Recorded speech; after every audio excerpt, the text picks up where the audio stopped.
Je suis ravie d'être avec vous ce soir donc pour mon premier direct bricolage. J'espère que vous ne me tiendrez pas trop rigueur. Donc j'ai jamais encore fait ce type de projet comme ça en direct. Donc voilà, je vais commencer en fait déjà par remercier le roi Merlin Aubagne de me recevoir déjà depuis quelques temps pour tous ces petits projets qu'on fait ensemble. Et voilà, et du coup, je vais commencer par vous donner la liste de tout le matériel nécessaire donc, pour réaliser cette tête de lit que vous voyez donc ici en photo. Il vous faudra réaliser cette tête de lit en bois, de l'eau, de 6 tasseaux en pin, rabotés en 23 mm par 23 mm sur 2,42 m de long. Du coup, il vous faudra également alors, ici, du brou de noix. C'est complètement naturel. Ça vous donne une teinte de bois mat. Ça peut s'utiliser à l'intérieur et à l'extérieur. Et vous pouvez faire la finition que vous souhaitez derrière. Soit du vernis, de l'huile de lin, de la cire. Ensuite, donc, si vous utilisez du brou de noix, il vous faudra mèche de coton et un petit chiffon, un petit bout de chiffon sec, un coton. Ensuite, indispensable, il vous faudra une soixantaine de vis à bois en 35 mm de longueur. Ensuite, il vous faudra tournevis, visseuse et éventuellement, pour faciliter la fixation des vis, une toute petite mèche à bois.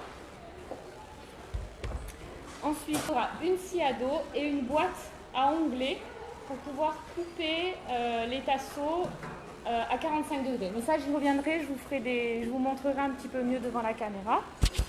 Il vous faudra également un mètre ruban, un crayon à papier, donc des outils basiques de bricolage, de la colle à bois, et alors cette petite pince ici pour pouvoir tenir les tasseaux dans la boîte à onglets, mais j'y reviendrai aussi tout à l'heure, et un serre-joint pour pouvoir tenir les tasseaux quand on va faire la partie où ils sont collés. Il vous faudra une petite cale à poncer ou du papier à poncer, alors assez fin. Et aussi, donc, ça je vous en avais déjà parlé, surtout que ceux aussi qui me suivent savent l'état dans lequel j'ai mis mes mains avec mes précédents bricolages, donc indispensable, les gants. Alors, on va commencer par les tasseaux. Alors, première chose à faire, prendre vos tasseaux, donc même s'ils sont rabotés, comme ceci, il y a toujours des petits défauts. Donc on va commencer par utiliser la cale à poncer.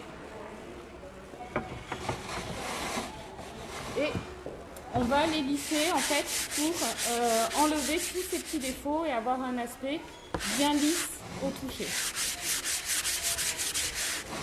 Donc pour l'instant, rien de très compliqué.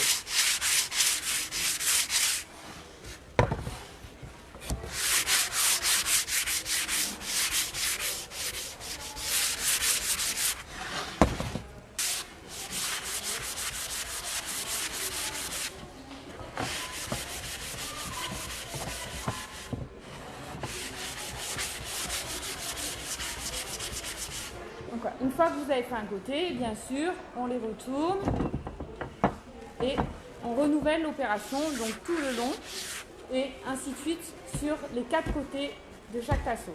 Alors en fait, c'est important de les préparer avant parce que je ne sais pas si vous voyez donc comment est faite la tête de lit, mais si vous ne vous occupez pas du ponçage et de la teinture du bois avant le montage, ça va être beaucoup plus compliqué à la fin pour peindre ou vernir ou cirer avec tous ces petits recoins.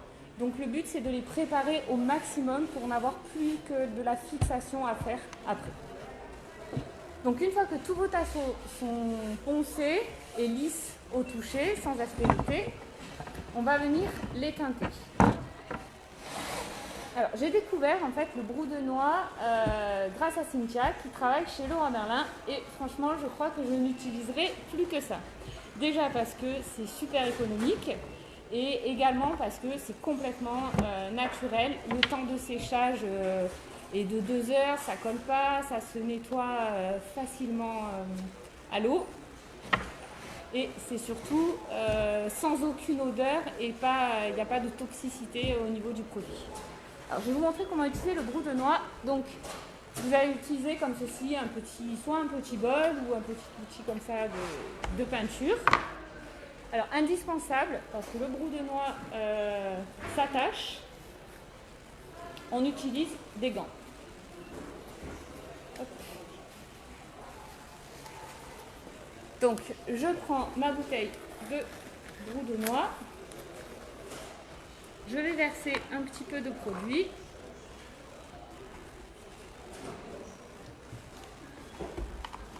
Ensuite, donc soit vous utilisez de la mèche de coton, comme ceci, ou alors vous pouvez aussi même directement prendre un chiffon ou le faire au pinceau. Mais l'avantage de la mèche de coton, ça permet de vraiment faire pénétrer le produit dans toutes les fibres du bois. Donc je trempe ma mèche de coton dans le produit. Donc n'hésitez pas à faire un test sur une chute avant pour savoir quelle teinte vous voulez obtenir. Donc j'ai mis mon produit et donc je viens tout simplement ici avec ma mèche de coton le passer sur mes tasseaux. Donc ça va très très vite et ça fait ressortir, alors je vais vous montrer après un peu plus près, ça fait ressortir toutes les veines et le nœud et les nœuds du bois.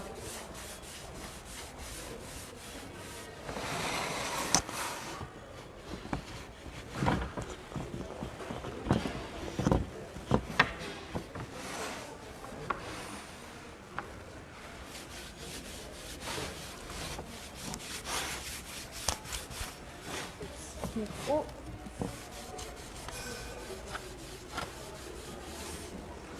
Donc je vais terminer ce côté-là. Après on passe juste un petit coup de chiffon pour enlever le surplus. Et ça, c'est un produit qui pénètre vraiment très très très rapidement.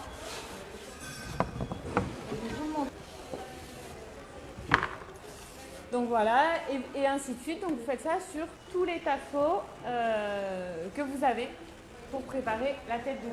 Donc une fois que on va les laisser sécher. Donc il faut compter à peu près 2 heures de temps de séchage seulement.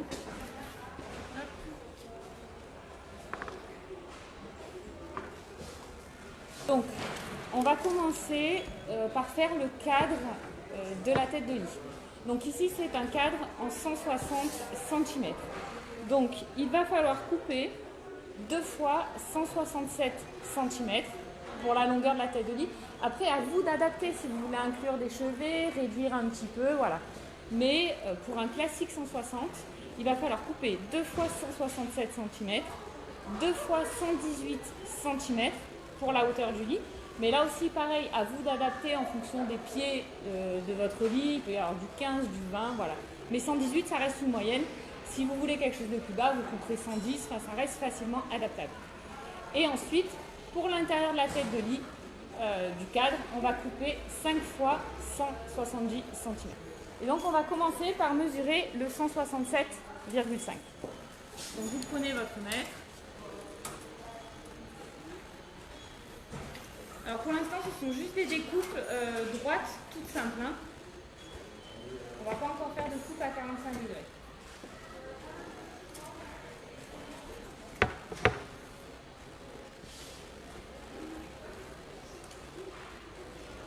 Donc je marque mon 167,5. Je le mets dans la boîte à onglets.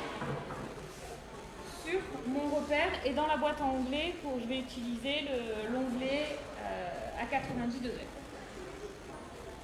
Donc l'indispensable petite pince dont je vous avais parlé, c'est pour fixer le tasseau dans la boîte à onglets. Donc je vais juste le poser comme ceci. Comme ça mon tasseau ne bouge plus. On vient tenir de l'autre côté le tasseau et on coupe tout simplement. Alors c'est du pain, ça se coupe vraiment très facilement.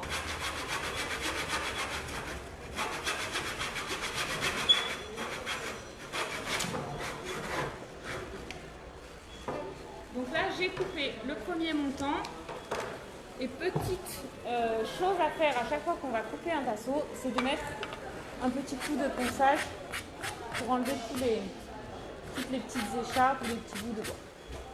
Voilà, donc ceci, ça c'est le montant horizontal du lit. Donc il faut en couper deux comme ça et deux de 118 cm. Donc les notes ont déjà été, voilà, ils ont déjà été coupés, donc vous allez avoir les deux montants horizontaux et les deux montants verticaux. Vous allez ensuite tout simplement les assembler.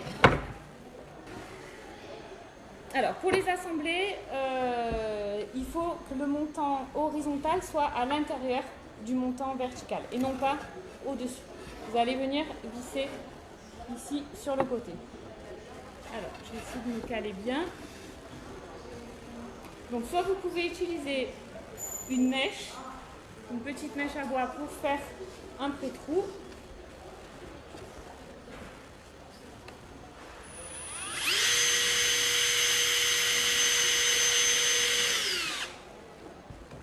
Et ensuite, on va venir mettre la première vis.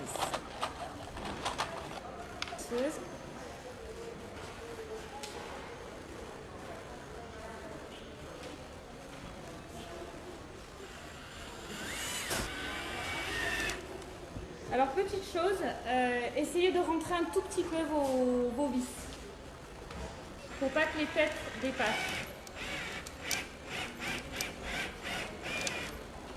Donc on a mis la première, on répète de l'autre côté la même chose.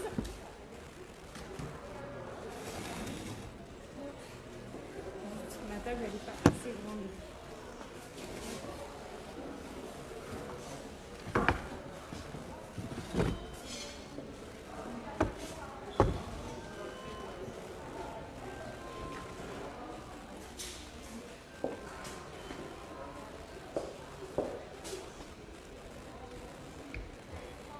Donc même chose.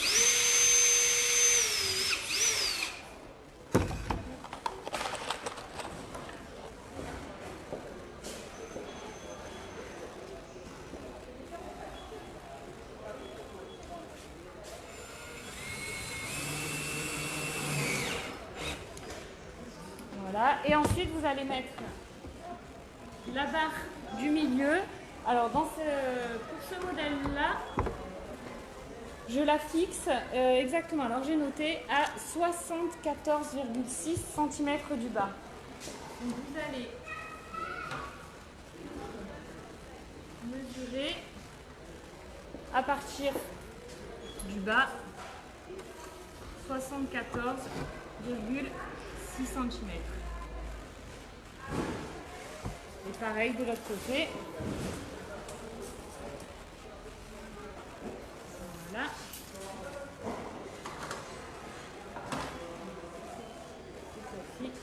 Et on va venir la fixer comme ceci. Alors, je vais commencer par le côté qui est là-bas.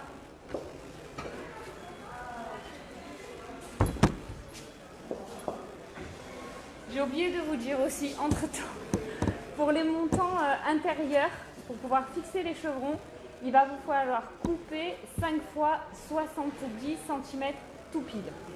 Donc pour fixer votre barre du milieu, quand je vous dis 74,6, tout va dépendre de l'épaisseur de vos tasseaux, parce que certains aussi ont dit qu'ils n'avaient pas trouvé des tasseaux de 23, qu'ils ont pris des 25, donc il faut bien refaire les calculs.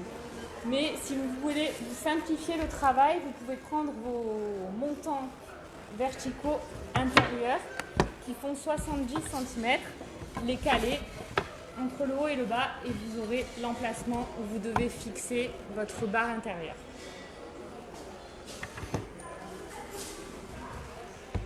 Donc je vais venir la fixer sur le côté.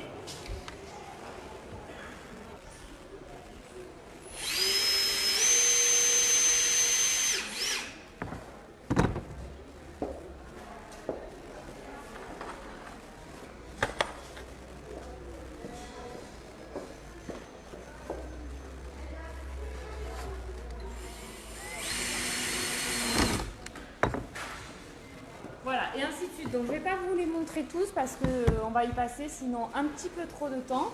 Donc de la même façon, vous allez fixer vos 5 tasseaux intérieurs. Dans notre tête de lit 160, l'espacement est de 26 cm tout pile. Donc ça veut dire que tous les 26 cm, ici, on va venir fixer nos 5 tasseaux intérieurs.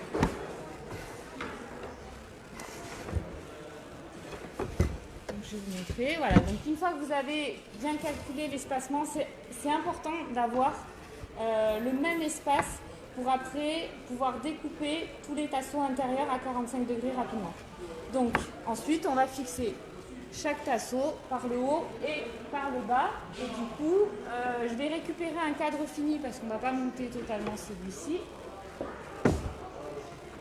Voilà, une fois que votre cadre est terminé, pour l'instant on fait abstraction de cette partie-là, hein. Vous allez avoir donc un cadre comme ceci avec tous vos tasseaux intérieurs fixés et le cadre également fixé.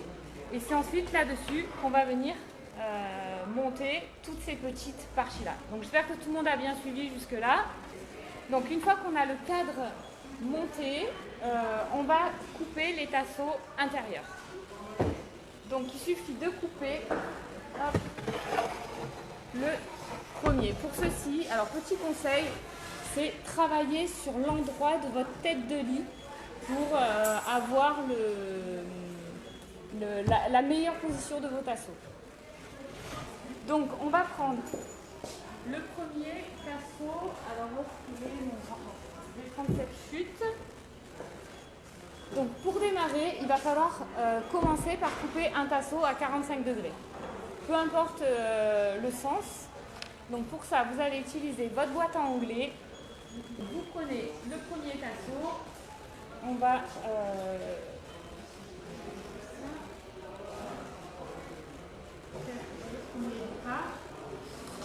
dans le partout.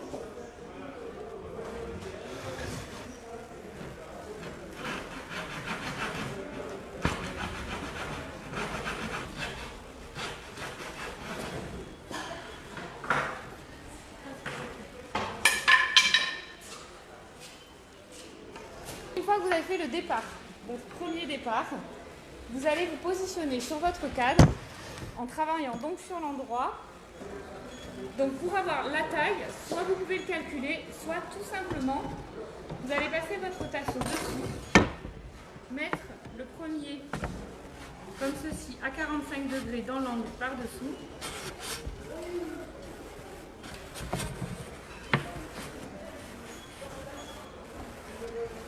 Et une fois que vous l'avez bien calé,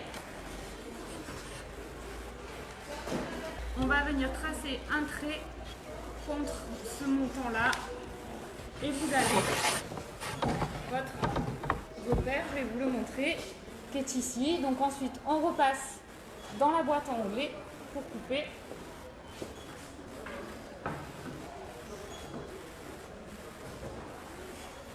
Des petits trucs techniques, c'est pas grave. Donc comme tout à l'heure, je refixe mon tasseau dans la boîte à onglets et on coupe.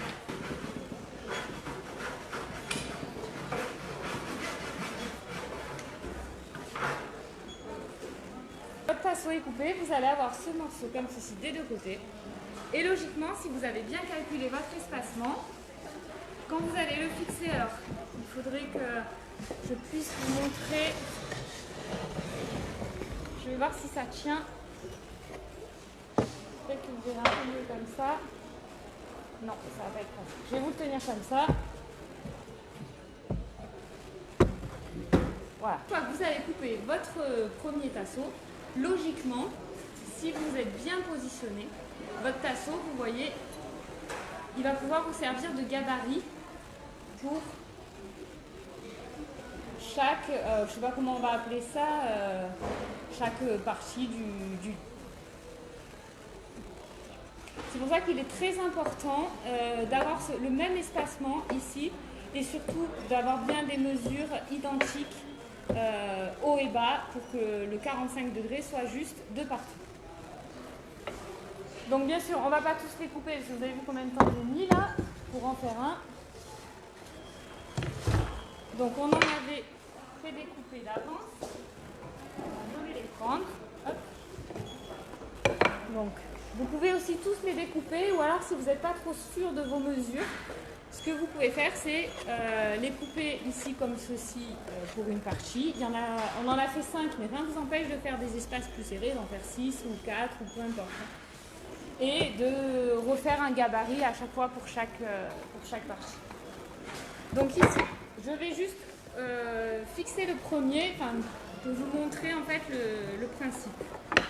Donc pour le tout premier ici, sur ce côté-là, on va les visser. Donc on va visser.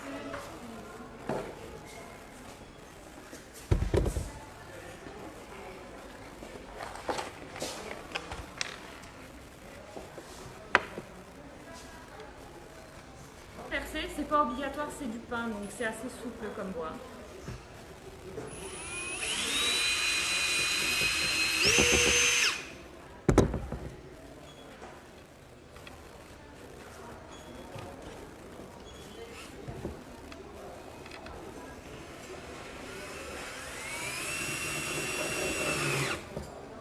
Donc le premier est fixé et on va renouveler en fait l'opération comme ceci. Alors là aussi, calculez l'espacement que vous souhaitez avoir. Si vous voulez mettre 6 tasseaux, il va falloir les serrer un petit peu plus. Donc nous on va partir sur 5. Donc on va positionner le premier et le dernier toujours dans les angles pour bien maintenir la construction.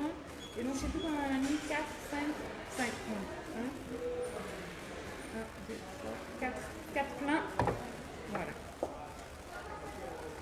Donc ici, nous, ils sont espacés de 10 cm, je crois, de mémoire exactement. On les a espacés de 10,2. Donc j'aurais dû faire mes emplacements avant, on va juste le faire. Comme ceci, à vue d'œil, à peu près. Pas perdre trop de temps.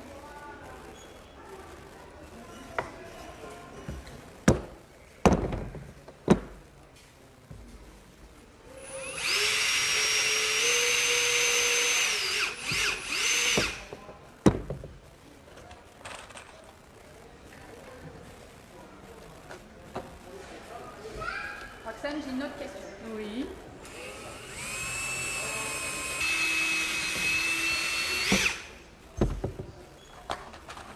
Donc là, je vais juste vous faire ce côté-là pour vous montrer en fait comment ensuite on va fixer le côté en face sans avoir de vis apparente.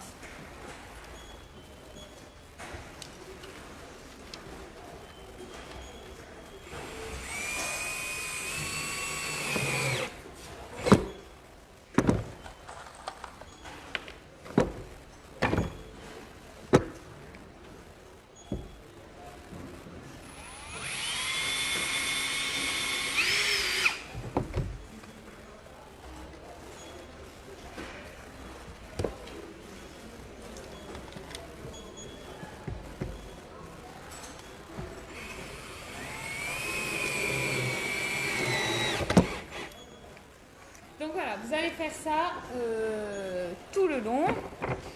Donc une fois que vous avez fini les montants, pour faire les petits montants intermédiaires, alors là aussi je vais voir si je peux vous montrer comme ça sans tout enlever. Du coup c'était ça que je voulais vous montrer parce qu'on ne va pas faire toutes les coupes vu que le temps passe hyper vite. Même principe, une fois que vous avez fait les grandes coupes ici, pour les petites, pareil, on recoupe un tasseau à 45 degrés et ensuite avec le crayon par-dessous on vient tracer pour avoir la distance ici qu'il nous faut.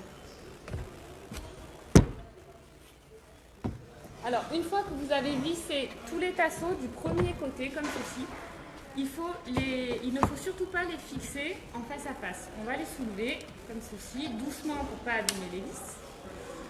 Et en fait, on va venir faire visser exactement comme on vient de faire ici, ceux d'en face et non pas ceux-là. Et alors, je vais vous faire le premier.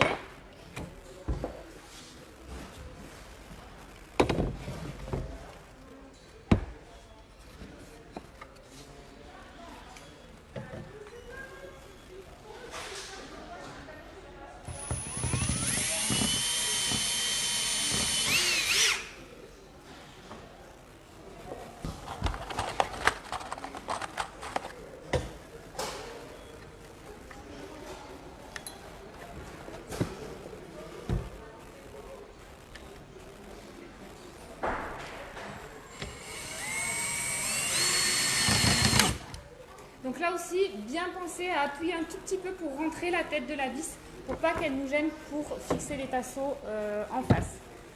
Donc en fait vous renouvelez, je vais vous le mettre debout aussi pour que vous le voyez sans tout faire tomber, pour que vous compreniez bien le principe. Donc le but c'est de visser à chaque fois un seul côté. Donc là par exemple je suis en train de fixer ce montant-là, ce côté-là, et je viendrai mettre, alors on va juste le mettre comme ça. Surtout aussi bien se mettre en face, donc vous faites des petits repères pour repartir bien dans la continuité de votre tasseau. Donc celui-là on va soulever et ainsi de suite. On va venir fixer celui-ci, ensuite on va fixer celui du haut avec les vis, etc. Une fois que tous vos montants sont fixés, je vais peut-être vous en faire un quand même encore. Alors soit vous pouvez mesurer pile la distance de départ, soit vous le faites à vue d'œil. Là je vais le faire, il va être à peu près comme ça. Donc même principe, je soulève, je préperce.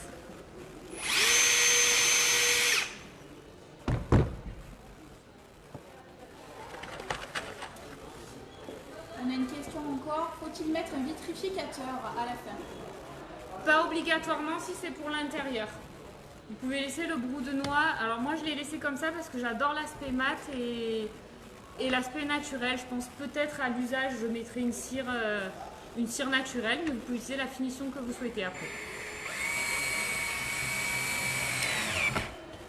Voilà, donc j'en ai fixé deux pour vous montrer. De toute façon le principe après est le même tout le long. Donc une fois qu'ils sont fixés en face à la... Celui-là je ne l'ai pas assez vissé, j'aurais dû visser un peu plus. Ici, vous avez vos montants soulevés et c'est ce côté-là qu'on va venir coller.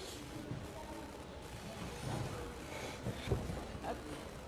Donc là, on va tout simplement prendre de la colle à bois.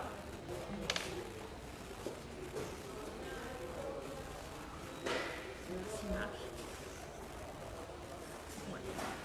Donc vous allez venir mettre votre colle à bois.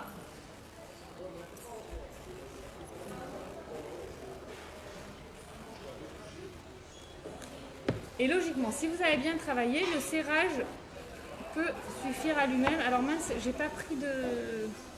Je vais prendre ce chiffon. On essuie l'excédent de colle. Hop. Et ainsi de suite.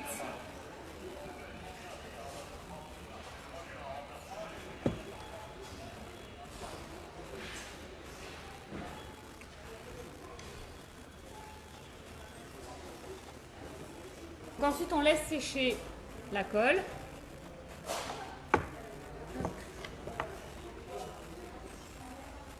Et donc, vous allez avoir vos montants face à face, hop, fixés comme ça, sans vis apparente. Et ensuite, on renouvelle l'opération, c'est-à-dire qu'on va soulever cela, fixer les prochains, donc un coup vers le haut, un coup vers le bas. Et ensuite, même principe, on vient ici, une fois que les montants opposés sont fixés, on vient coller définitivement les autres. Et ensuite, voilà, vous allez avoir un côté comme celui-ci qui est fini et vous recommencez tout simplement la même opération tout le long. Vous avez donc votre tête de lit terminée. Alors, vous risquez d'avoir, selon quand vous avez fait beaucoup, des petits endroits un peu plus clairs, des petits éclats de bois. Donc là, vous pouvez reprendre votre brou de noix. Je vais mettre le gant. Soit vous pouvez repasser un coup de brou de noix sur tout l'ensemble de la tête de lit.